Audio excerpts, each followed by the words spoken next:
Metanoia ministries YouTube ചാനലിലേക്ക് ഏവർക്കും സ്വാഗതം. കഴിഞ്ഞ ദിവസം റോമർക്കെഴുതിയ ലേഖനം 12-ാം അധ്യായത്തിൻ്റെ 1-ാം വാക്യത്തിലാണ് നമ്മൾ വന്നത്. അതിനകത്ത് ശരീരത്തെ ജീവനും വിശുദ്ധിയുമുള്ള ദൈവത്തിന് പ്രസാദമുള്ള യാഗമായി സമർപ്പിക്കുന്ന കാര്യം പറഞ്ഞു. ശരീരം, your body is very important, ദൈവത്തിന് വലിയ പ്രാധാന്യമുള്ളതാണ്. ശരീരത്തെ സംബന്ധിച്ചോളം 10-15 കൽപ്പനകൾ തന്നെ ബൈബിളിലുണ്ട്. ഞാനത് ചുരുക്കമായി നിങ്ങളുടെ ഒന്ന് വായിച്ച് കേൾപ്പിക്കുക. കാരണം 1-ാം വാക്യത്തിൽ നിൽക്കുന്നേ ഉള്ളൂ, നമ്മളങ്ങോട്ട് മൂവ് ചെയ്ത് പോകുന്നില്ല.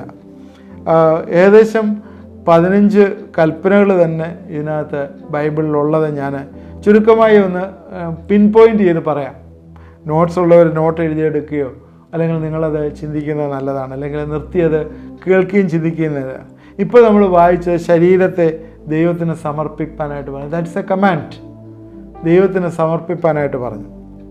ഇതിൽ തന്നെ പറയുന്ന 2-3 കമാൻഡുകളുണ്ട് ഈ വാക്യത്തിൽ തന്നെ. അത് ഒരു 3-4 കമാൻഡ് അതിനകത്ത് ഡിവൈഡ് ചെയ്ത് നമുക്ക് എടുക്കാം. ജീവനുള്ള യാഗമായി സമർപ്പിക്കണം, അത് ദൈവത്തിന് സമർപ്പിക്കണം. ജീവനുള്ള യാഗമായി സമർപ്പിക്കണം. വിശുദ്ധമായിട്ട് സൂക്ഷിക്കണം, അതും ഇതിൽ തന്നെ പറയുന്നതാണ്. വിശുദ്ധമായി സൂക്ഷിക്കണം.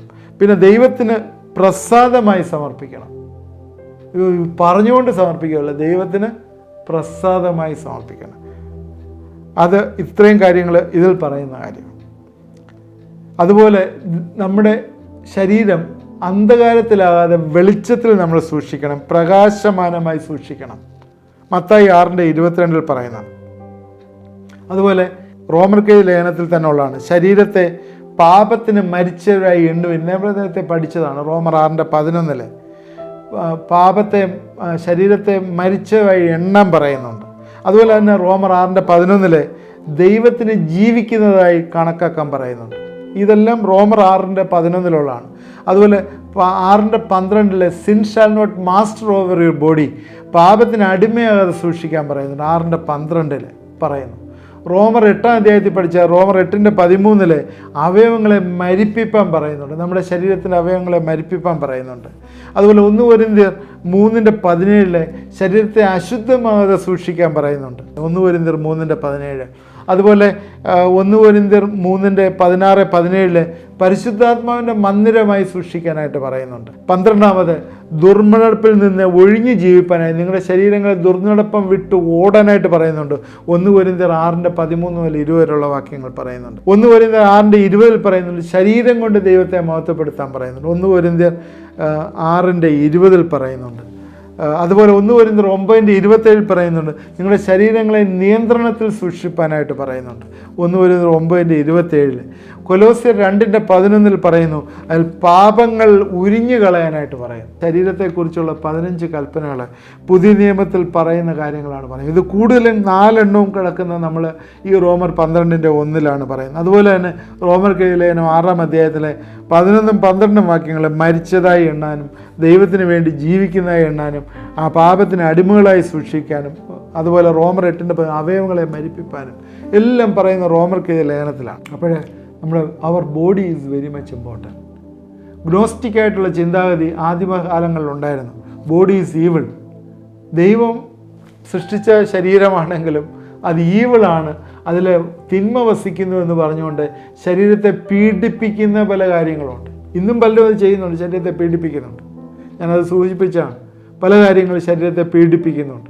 പൗലോസിയ ലേഖനങ്ങളിൽ പറയുന്നത് ഞാൻ എൻ്റെ ശരീരത്തെ പീഡിപ്പിച്ച് ഞാൻ സൂക്ഷിക്കുന്നു എന്ന് പറയുന്ന പോലെ മനുഷ്യരിന്ന് പീഡിപ്പിക്കുകയാണ്. പല രീതിയിൽ പീഡിപ്പിക്കുന്നവരുണ്ട്. അതിൽ കൊണ്ടൊന്നും ദൈവത്തെ മഹത്വപ്പെടുത്താനായിട്ട് പറ്റുകയില്ല. അതുകൊണ്ട് ശരീരത്തെ ദൈവത്തിൻ്റെ വിശുദ്ധമുള്ള യാഗമായി സമർപ്പിക്കാനായിട്ട് 1-ാം വാക്യത്തിൽ പറയുന്നു. നമുക്ക് 2-ാം വാക്യത്തിലേക്ക് കയറാം. 2-ാം വാക്യം കൂടി ഇന്ന് നമുക്ക് ചിന്തിക്കാം എന്ന് വിചാരിക്കുകയാണ്. ഈ ലോകത്തിന് അനുരൂപരാകാതെ നന്മയും പ്രസാദവും പൂർണ്ണമുള്ള ദൈവഹിതമെന്ന് തിരിച്ചറിയേണ്ടത് മനസ്സ് പുതുക്കി രൂപാന്തരപ്പെടുക. നേരത്തെ ശരീരത്തെക്കുറിച്ച് പറഞ്ഞെങ്കിൽ ഇവിടെ മനസ്സ് പുതുക്കി രൂപാന്തരപ്പെടുക എന്ന് പറയും. നിങ്ങൾ ശ്രദ്ധിച്ചോന്ന് അറിയത്തില്ല, നിങ്ങൾ പല പ്രാവശ്യം പറഞ്ഞിട്ടുള്ള നമ്മുടെ ഈ ശുശ്രൂഷയുടെ അല്ലെങ്കിൽ ഈ ചാനലിൻ്റെ പേര് മെറ്റനോയ മിനിസ്ട്രീസ് എന്നാണ്. മെറ്റനോയ മിനിസ്ട്രീസ് എന്ന് പറഞ്ഞാൽ മനസ്സിൻ്റെ രൂപാന്തരമാണ്. മനസ്സ് പുതുക്കി രൂപാന്തരപ്പെടുക. ഈ ലോകത്തോട് അനുരൂപരാകരുത്. ഏറ്റവും പ്രധാനപ്പെട്ട ഒരു കാര്യമാണ്. ഈ ലോകം എന്ന് പറയുന്ന കോസ്മോസ് എന്ന് പറഞ്ഞൊരു വേർഡാണ് ഇവിടെ യൂസ് ചെയ്തിരിക്കുന്നത്. ഈ ലോകത്തിൻ്റെ ചിന്താഗതി, കാലഗതി, അതാണ് ഉദ്ദേശിക്കുന്നത്. ഈ ലോകത്തിന് അനുരൂപരാകുക എന്ന് പറഞ്ഞാൽ ഈ ലോകത്തിന് മോൾഡ് ചെയ്യാനായിട്ട് ഇടവരാനുള്ള സാധ്യതകളുണ്ട്. ഈ ലോകം എന്ന് പറയുന്നത് വരുവാനുള്ള ലോകത്തിന് എതിരാണ്. എഫേസ്യർ 1:21 അതിനെക്കുറിച്ച് പറയുന്നുണ്ട്. ഈ തലമുറ, ഈ ലോകം എന്നൊക്കെ ഉള്ളത് പുതിയ നിയമത്തിലെ റെഫറൻസിൽ പലയിടത്തും പറയുന്നുണ്ട്. ഈ ലോകത്തെക്കുറിച്ച് പറയുമ്പോൾ 1 യോഹന്നാൻ 2:15-17 വരെ ഇങ്ങനെയാണ് പറയുന്നത്: ലോകത്തെയും ലോകത്തിലുള്ളതിനെയും സ്നേഹിക്കരുത്. ഒരുവൻ ലോകത്തെ സ്നേഹിക്കുന്നവരിൽ അവനിൽ പിതാവിൻ്റെ സ്നേഹമില്ല. ജഡമോഹം, കൺമോഹം, ജീവനത്തിനുള്ള പ്രതാപം, ഇങ്ങനെ ലോകത്തിലുള്ളതെല്ലാം പിതാവിൽ നിന്നല്ല, ലോകത്തിൽ നിന്നത്രേ. ലോകവും അതിൻ്റെ മോഹവും ഒഴിഞ്ഞു പോകുന്നു, ദൈവേഷ്ടം ചെയ്യുന്നതിനോ എന്നേക്കും നിലനിൽക്കും. ഈ ലോകം ഒരു ദുഷ്ടലോകമാണ് എന്ന് ഗലാത്യരിൽ പറയുന്നു. ഈ ലോകത്തിലെ തലമുറ എന്ന് പറയുന്ന അവിശ്വാസമുള്ള തലമുറയാണ്, വിശ്വാസമില്ലാത്ത തലമുറ. യേശുക്രിസ്തു പറയുന്നതാണ് ഈ ലോകത്തിലെ തലമുറയെക്കുറിച്ച്, ദോഷവും വ്യഭിചാരവുമുള്ള തലമുറ. ഇത് അന്ന് അഡ്രസ്സ് ചെയ്ത് യഹൂദനെക്കുറിച്ചാണ്. വീണ്ടും പറയട്ടെ, യഹൂദനെക്കുറിച്ചാണ് പറഞ്ഞത്. എന്നാൽ ജാതികളെന്ന ദൈവത്തെ അറിഞ്ഞിട്ട് പോലും ഇല്ലല്ലോ. അവിശ്വാസവും കോട്ടവുമുള്ള തലമുറ. ലൂക്കോസിൻ്റെ സുവിശേഷം 9-ാം അധ്യായത്തിൽ പറയുന്ന അവിശ്വാസവും കോട്ടവുമുള്ള തലമുറ. ഫിലിപ്പിയർക്ക് എഴുതിയ ലേഖനത്തിൽ പറയുന്നതാണ് വക്രതയും കോട്ടവുമുള്ള തലമുറ. ഫിലിപ്പിയർ 2:14. അപ്പോസ്തല പ്രവൃത്തി 2:40 പറയുന്നു വക്രതയുള്ള തലമുറ. ഇതെല്ലാം തന്നെ ഈ ലോകത്തിലുള്ള തലമുറകളെക്കുറിച്ച് അല്ലെങ്കിൽ ഈ ലോകത്തെക്കുറിച്ച് പറയുന്ന ബൈബിൾ പറയുന്ന കാര്യമാണ്. എന്താണ് കാര്യം? ഇതെല്ലാം ഈ ലോകം ഇന്ന് സർവ്വലോകവും ദുഷ്ടൻ്റെ അധീനതയിൽ കിടക്കുകയാണ്. ഈ ലോകം ദുഷ്ടൻ്റെ അധീനതയിലാണ്. എന്ന് വെച്ചാൽ പിശാചിൻ്റെ പിടിയിലകപ്പെട്ടിരിക്കുകയാണ് ഈ ലോകം. ഈ ലോകത്തെ സ്നേഹിക്കാനായിട്ട് മനുഷ്യന് ഭയങ്കര ഇഷ്ടമാണ്. ലോകസ്നേഹം. ഈ ലോകം എന്ന് പറയുന്ന ഭൂമിയല്ല ഈ പറയുന്നത്, ഈ ലോകത്തിലുള്ള വ്യവസ്ഥിതിയെക്കുറിച്ച്. കാരണം ഈ ലോകത്തിലെ പ്രഭു ആയിട്ടുള്ള സാത്താൻ, അവൻ ഈ സിസ്റ്റത്തെ മുഴുവൻ അങ്ങ് ഡീഫോം ചെയ്തിട്ട് അവൻ്റെ കൈവിരുതിന് ഇക്വലൻ്റാക്കി മനുഷ്യരെ ഇങ്ങനെ പല കാര്യങ്ങൾ കാണിച്ച് ഭ്രമിപ്പിച്ച് തെറ്റിച്ചുകൊണ്ട് പോകാനായിട്ട് അവന് പ്രയത്നിച്ചുകൊണ്ടേയിരിക്കുകയാണ്. അതുകൊണ്ട് do not conform to the standards of the world. Do not conform means do not stamp to the mould of the world. ഈ ലോകത്തിൻ്റെ ആ കെട്ടിനകത്ത് നമ്മൾ അകപ്പെട്ടു പോകരുത്. പാപത്തിൻ്റെ ഫലമായി തകർന്ന ലോകമാണ് കാണുന്നത്. 7-ാം ദിവസം ദൈവം തൻ്റെ സൃഷ്ടിയിൽ സംതൃപ്തനായിരുന്നു. അതിൽ നിന്ന് വലിയ വ്യത്യാസമാണ് ഈ ലോകത്തിന് വന്നിരിക്കുന്നത്. ഈ സൃഷ്ടിയെല്ലാം പാപത്താൽ നിറഞ്ഞുപോയി. അതുകൊണ്ട് old world is in the cradle in the lap of the evil one. സർവ്വലോകവും ദുഷ്ടൻ്റെ അധീനതയിൽ കിടക്കുകയാണ്. അതിൻ്റെ ഒരു ഭാഷാന്തരമാണ് ഞാൻ പറഞ്ഞത്. Old world in the cradle in the lap of the evil. എന്ന് വെച്ചാൽ ഒരു അമ്മ തൻ്റെ കുഞ്ഞിനെ മാറിൽ ചേർത്ത് വെച്ചതുപോലെ സാത്താൻ്റെ ചൂട് പറ്റി, സാത്താൻ്റെ ചൂടിൽ ഇന്ന് ലോകം മുഴുവൻ അവൻ്റെ മാറിൽ കിടക്കുകയാണ് കേട്ടോ. അത് പ്രത്യേകം ഓർക്കുക. ഈ ലോകവ്യവസ്ഥിതി, ഈ കൾച്ചറെല്ലാം പലതും എസ്റ്റാബ്ലിഷ് ചെയ്ത് ഇങ്ങനെ വെച്ചിരിക്കുക. അതിൽ നിന്ന് മനുഷ്യൻ മാറത്തില്ല. അവൻ്റെ ചൂട് പറ്റി ഇങ്ങനെ കിടക്കുക. പാരമ്പര്യങ്ങളായാൽ, മതങ്ങളായാൽ. ദൈവം ഇല്ല എന്ന് പറയുന്ന ഒരു ജനറേഷൻ തന്നെ ഉണ്ട്. മതങ്ങളൊക്കെ ഉണ്ട് പലപ്പോഴും, എന്നാൽ ദൈവം ആ മതത്തിലൊന്നും ഇല്ല. പലതും ദൈവത്തിൻ്റെ സ്നേഹം അതിൽ കാണാനായിട്ടില്ല. അന്യോന്യം ആള് കളിക്കാനും അന്യോന്യം വലുതാവാനും, ആരാണ് വലുത്, ആരാണ് പവർ, പൊസിഷൻ, റൂൾ, അതുപോലെ പവറിനെ പോലെ തന്നെ പണം, ഇതൊക്കെയാണ് ഇന്ന് ഏറ്റവും കൂടുതലായിട്ടുള്ളത്. ഈ ലോകത്തിലെ പ്രഭുവായിട്ടുള്ള യോഹന്നാൻ 12:31 ഈ ലോകത്തിലെ പ്രഭു, ഈ ലോകത്തിലെ ദൈവം, ഇതെല്ലാം പിശാചാണ്. അതിൻ്റെ കീഴിലാണ് ഈ ലോകം നിൽക്കുന്നത്. അതുകൊണ്ട് അതിൻ്റെ ഒരു സ്റ്റൈലിൽ ഈ ലോകത്തെ ഉണ്ടാക്കിയതുകൊണ്ട് ഈ ലോകത്തോട് നമ്മൾ അനുരൂപരാകരുത് എന്നാണ് പറയുന്നത്. സാത്താനാണ് ഈ ലോകത്തിൻ്റെ ദൈവം. മുമ്പേ നാം ഈ ലോകത്തിൻ്റെ കാലഗതി അനുസരിച്ച് നടന്നു. എഫേസ്യർ 2:2. എന്നാൽ ആ കാലഗതി അനുസരിച്ചല്ല ഇപ്പോൾ നടക്കേണ്ടത്. ഇപ്പോൾ എന്താണ് നേരത്തെ നമ്മൾ പറഞ്ഞു, നമ്മുടെ ശരീരങ്ങളെ ദൈവത്തിന് വിശുദ്ധിയുള്ള യാഗമായി നമ്മളെ സമർപ്പിച്ച് കഴിയുമ്പോഴേ നമ്മൾ ഈ ലോകത്തിന് അനുരൂപരല്ല, ദൈവത്തിൻ്റെ മക്കളായി തീരുകയാണ്.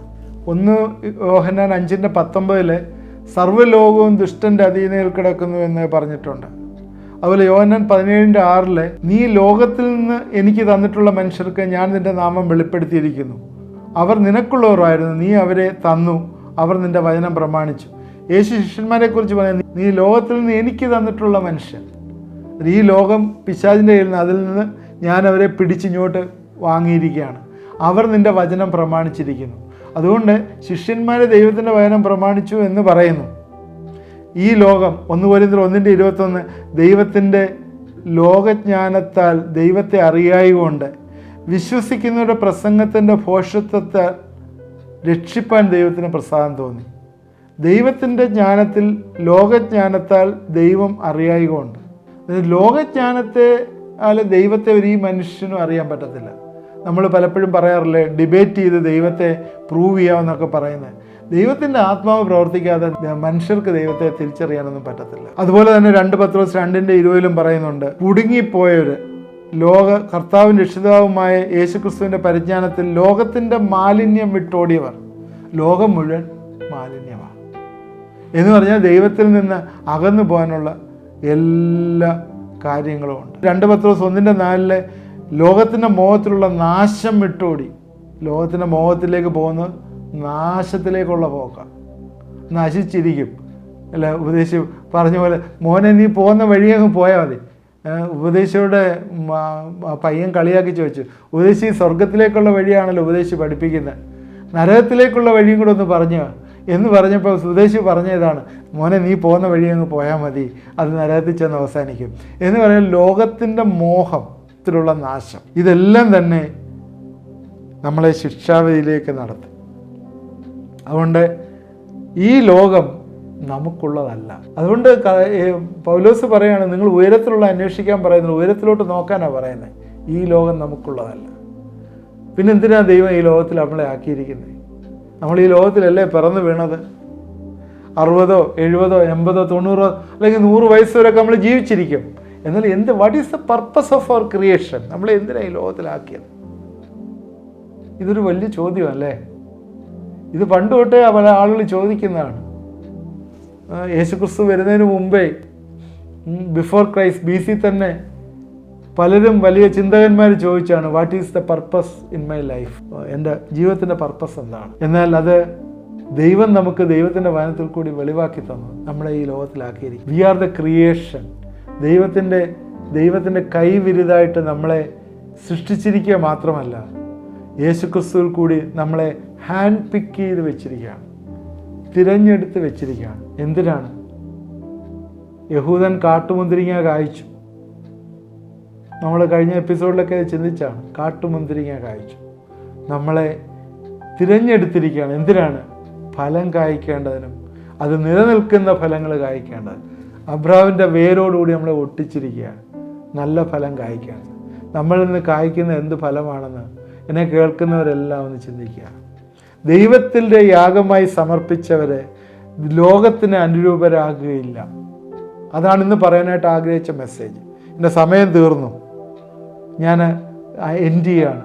ദൈവത്തിൻ്റെ പൂർണ്ണ പ്രസാദമുള്ള യാഗമായി സമർപ്പിച്ചവരെ ലോകത്തിന് അനുരൂപരാകുകയില്ല. ഇവിടെ പറയുന്ന ലോകത്തിന് ലോകത്തെക്കുറിച്ചായിരുന്നു പറഞ്ഞ മുഴുവൻ. ഈ ലോകത്തിൽ നമ്മളെ സൃഷ്ടിച്ചിരിക്കുന്നത് ഇതിന് അനുരൂപരാകാനായിട്ടല്ല. There should be a difference.